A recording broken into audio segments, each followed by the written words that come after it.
Good morning and good afternoon, everyone. Bienvenidos a Casa Manila. My name is Mandy, and I will be your time travel companion today. Right now, we are stepping right out of the present day and straight into the late 19th century. Casa Manila is a living museum designed to show you exactly how an ilustrado, an affluent, highly educated Filipino family, lived during the late Spanish colonial era. While the structure was actually built in the 1980s as part of the Intramuros restoration project, it is a meticulous recreation. The facade is modeled after a real 1850s mansion that once stood on Habanero Street in Binondo. The first stop is the zaguan and patio. We have just entered through the zaguan, the grand stone-paved hallway under the house. Take a look at the stones beneath your feet. This is called the Piedra China.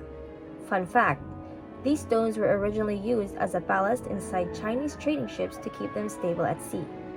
When they arrived in Manila to load up on the local goods, they unloaded the stones right here. Now look up at the architecture. This is the classic Bahay na Bato style. Notice the brilliant tropical engineering? The ground floor is made of thick solid stone for earthquake protection, while the upper floors are built from flexible hardwood to sway with the movement. The patio we are standing in isn't just for looks. It acts as a giant natural air conditioner, drawing cool breezes up into the living spaces. Our second stop, the entresuelo. Welcome to the entresuelo, which literally means between floors. If you were a simple merchant, a tenant farmer, or an extended relative visiting the family, this is as far as you would go. To our right is the despacho, the master's business office. The elite earned their fortune from vast agricultural estates called haciendas.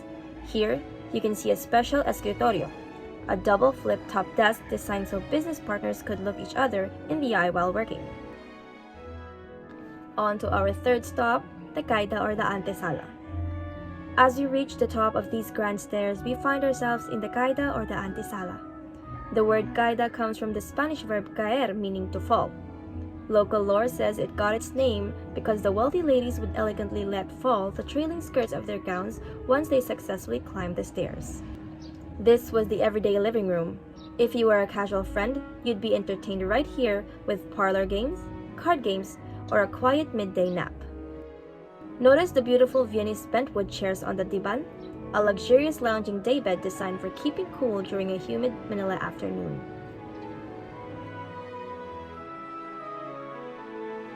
Now for our fourth stop, the sala.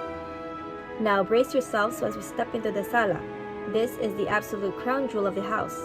This massive room was reserved exclusively for grand balls, formal parties, and high society gatherings.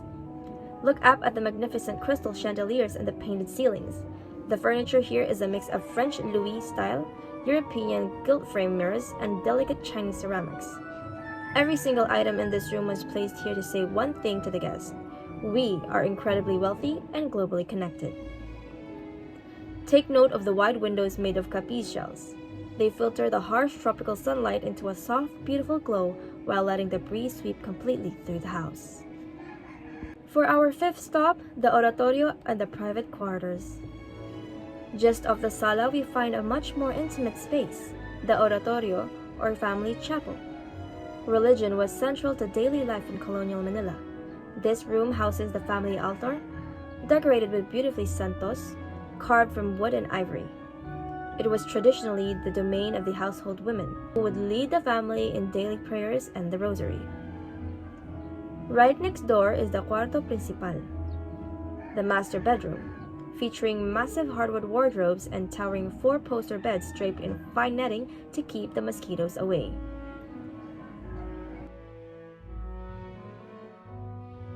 For our sixth stop, the comedor. Follow the aroma of history into the comedor. The formal dining room, the long, standing wooden table in the center, is where the family would host multi-course banquets for guests. If you look directly above the table, you'll see a large piece of hanging cloth or wood with a rope attached to it, a traditional manual ceiling fan.